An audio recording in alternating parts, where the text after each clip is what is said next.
Hi everyone, welcome to e readers. आज इस video में हम सीखेंगे how to record transactions in journal and what are the golden accounting rules that work behind recording these transactions.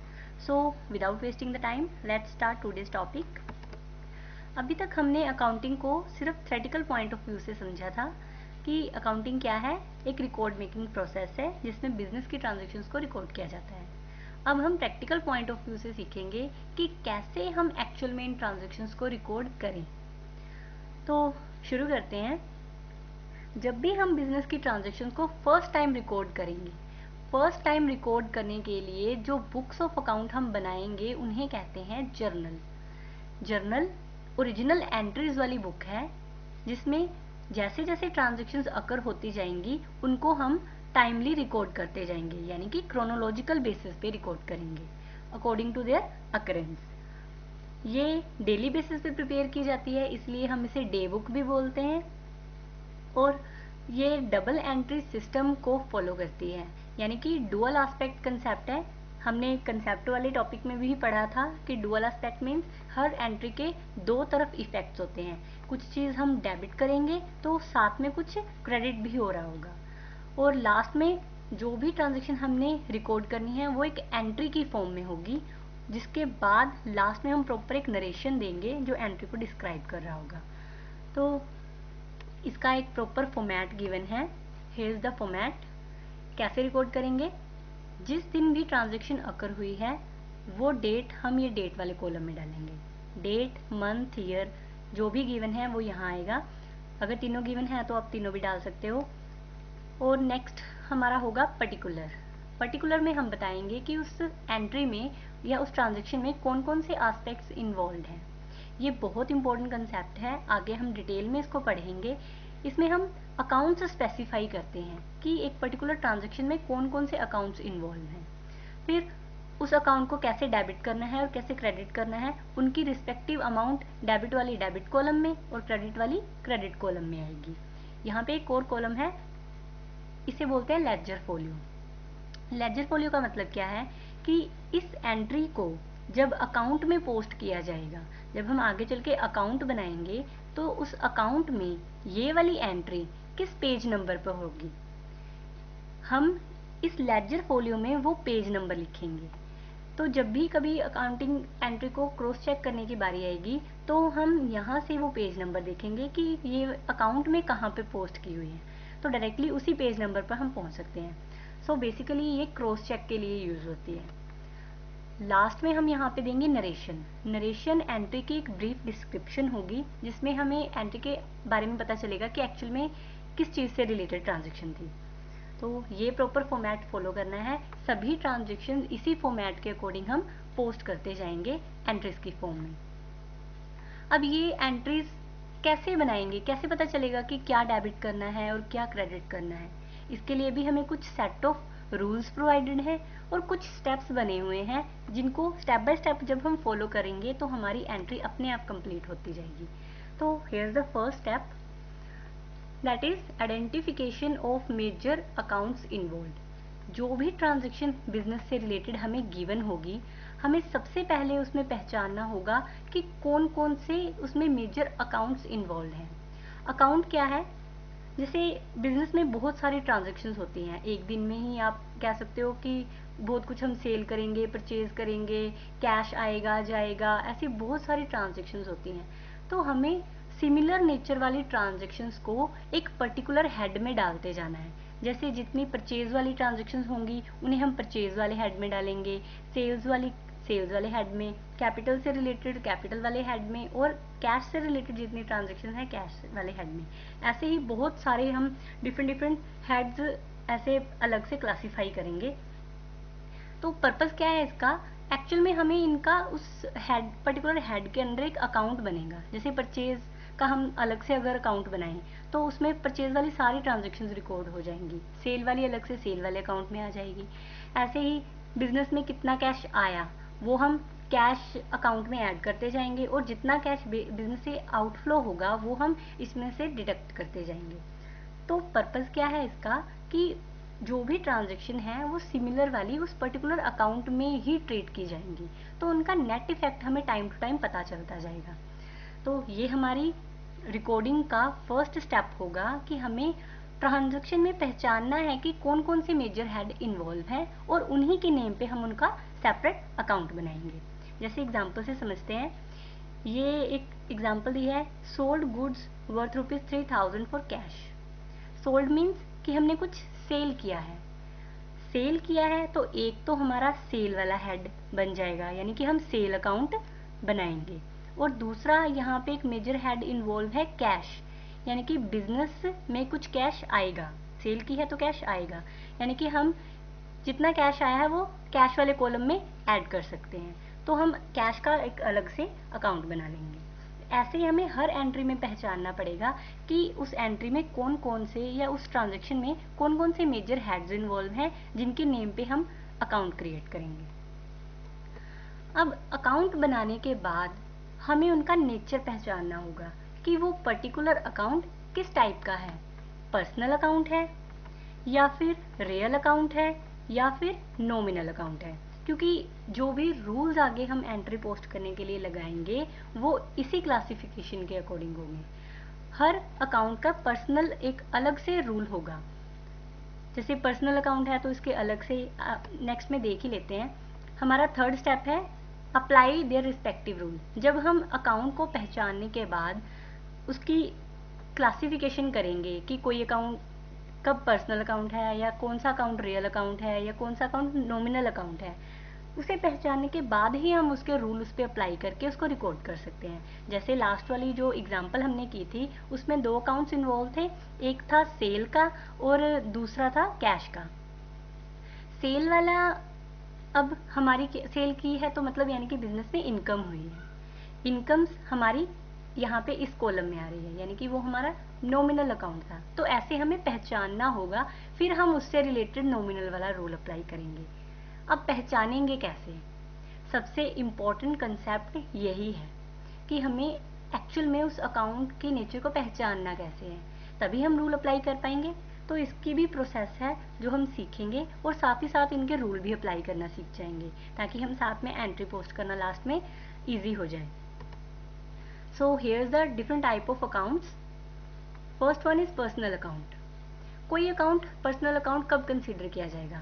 अगर तो कोई account किसी पर्सन के नेम पे हमने बनाया है। पर्सन कोई भी हो सकता है, कोई नेचुरल पर्सन, आर्टिफिशियल पर्सन या कोई रिप्रेजेंटेटिव पर्सनल अकाउंट, कुछ भी हो सकता है। तो ऐसे पर्सन के नेम पे अगर कोई अकाउंट बना है तो वो होगा पर्सनल अकाउंट की क्लासिफिकेशन के अंडर, उस पर हम पर्सनल अकाउंट वाले रूल अप्लाई करेंगे। अब पर्सन की डेफिनेशन भी बहुत वास्ट है, इसमें हम 3 कैटेगरीज को डिफाइन करके समझेंगे। First one is natural personal account. Natural यानी कि कोई भी natural human being with bones and flash like me. आप मुझे देख सकते हो, पहचान सकते हो। तो अब मेरे नेम पे अगर कोई अकाउंट ओपन होगा तो that will be considered as natural account. Here's Nisha's account is natural account. ऐसे ही कोई पर्सन नेचुरल नहीं है तो आर्टिफिशियल भी हो सकता है। आर्टिफिशियल मतलब कि बनावटी, वो पर्सन हमें दिखाई नहीं दे रहा लेकिन फिर भी उसकी एग्जिस्टेंस है। अब ऐसे पर्सन कौन से होते हैं? देखो, कंपनी या फर्म्स या कोई ऑर्गेनाइजेशन, ये सब भी पर्सन की ही कैटेगरी में आते हैं क्योंकि in the eyes of law इनकी भी लीगल एंटिटी होती है।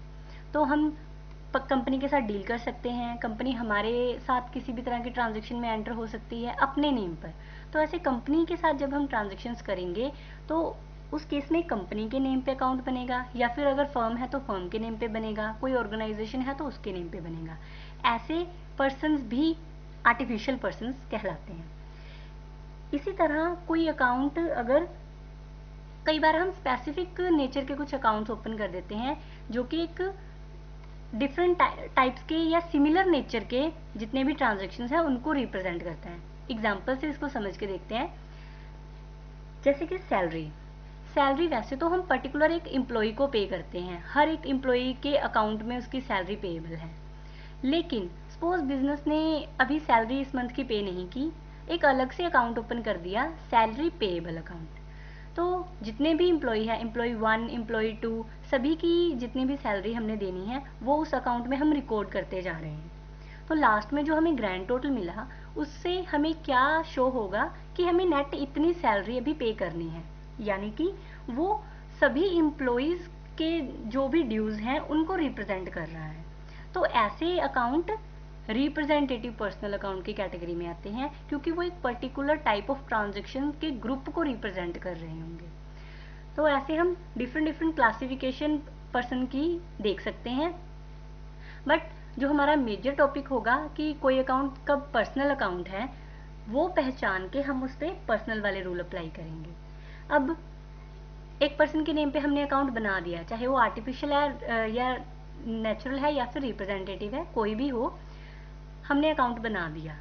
अब अकाउंट बनाने के बाद हम उसको भी चेक करके देखेंगे कि वो पर्सन रिसीवर है या फिर गिवर है। कोई पर्सन रिसीवर कब होगा, हमने बिजनेस पॉइंट ऑफ व्यू से एंट्रीज हमेशा डालनी है, ये याद रखना है कि हमें पर्टिकुलर बिजनेस के पॉइंट ऑफ व्यू से ही ट्रांजेक्शन्स को देखना है। अब कोई पर्सन ट्रांजेक्शन में रिसीवर कब होगा, जब वो बिजनेस से कुछ रिसीव कर रहा होगा। अगर वो बिजनेस से कुछ रिसीव कर रहा है देन ही इज रिसीवर, और उसके नेम पे जो अकाउंट बनेगा वो हो जाएगा डेबिट। ऐसे ही अगर वो बिजनेस को कुछ पे कर रहा है तो इस केस में वो बन जाएगा गिवर, और गिवर के केस में उसके अकाउंट को हम कर देंगे क्रेडिट। एंट्री हम एग्जांपल से समझ के देखते हैं। जैसे कैश पे किया गया है टू मिस्टर ए। अब मिस्टर ए नेम है एक पर्सन का, तो उसके नेम पे अकाउंट बनेगा पर्सनल अकाउंट। अब मिस्टर ए रिसीव कर रहे हैं तो ही इज रिसीवर। हमारी एंट्री का रूल क्या था, डेबिट द रिसीवर, तो मिस्टर ए का अकाउंट क्या हो जाएगा, डेबिट।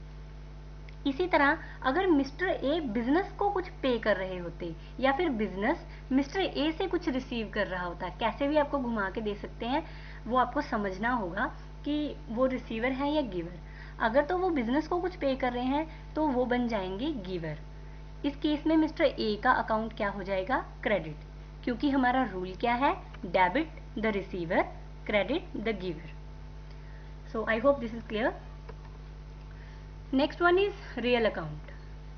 अब जितने भी एसेट और प्रॉपर्टीज से रिलेटेड अकाउंट बनेंगे वो होंगे हमारे रियल अकाउंट। एसेट और प्रॉपर्टीज, एसेट मैंने जो बेसिक टर्म वाली वीडियोस थी उसमें समझाए हैं डिटेल में।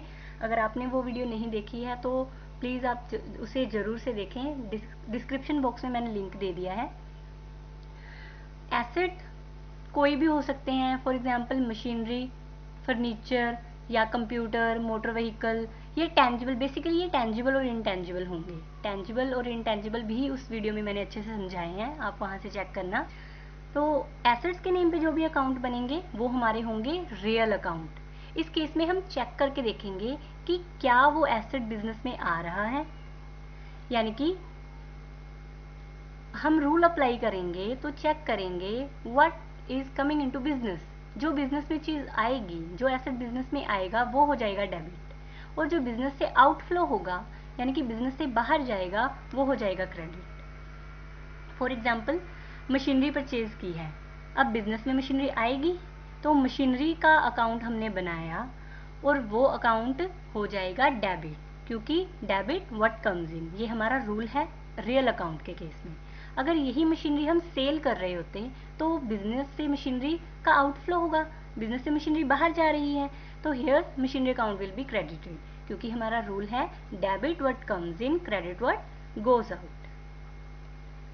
Next one is nominal account. Nominal account हमारे रिलेटेड होंगे with all expenses, losses, incomes and gains. जितने भी एक्सपेंस, लॉस, इनकम या गेन होंगे वो हम नॉमिनल अकाउंट के अंडर कंसिडर करेंगे, और उनकी ट्रीटमेंट कैसे होगी, अगर तो एक्सपेंस है या फिर लॉस है उसे हम कर देंगे डेबिट, अगर इनकम हुआ है या फिर कोई गेन हो रहा है तो उसे कर देंगे क्रेडिट। अब ये नॉमिनल अकाउंट की कुछ एग्जांपल्स हैं, जैसे रेंट हो सकता है हम रेंट पे कर रहे हों, अगर पे कर रहे हैं तो वो हमारा एक्सपेंस हो जाएगा, अगर रिसीव कर रहे हैं रेंट तो वो हमारे बिजनेस की इनकम हो जाएगी। ऐसे ही कमीशन का भी है, अगर पे कर रहे हैं देन एक्सपेंस, अगर रिसीव कर रहे हैं then it will be income.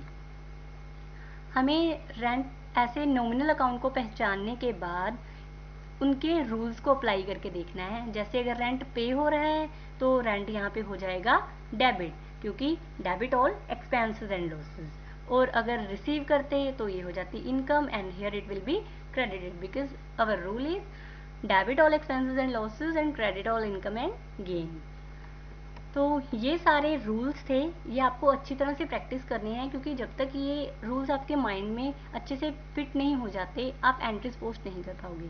लेकिन जैसे जैसे आप प्रैक्टिस करते जाओगे ये इजीली आपके माइंड में आ जाएंगे। तो कुछ एक फुल फ्लैज एंट्रीज भी हम डाल के देखते हैं ताकि कंसेप्ट एक बार से दोबारा रिवाइज हो जाए।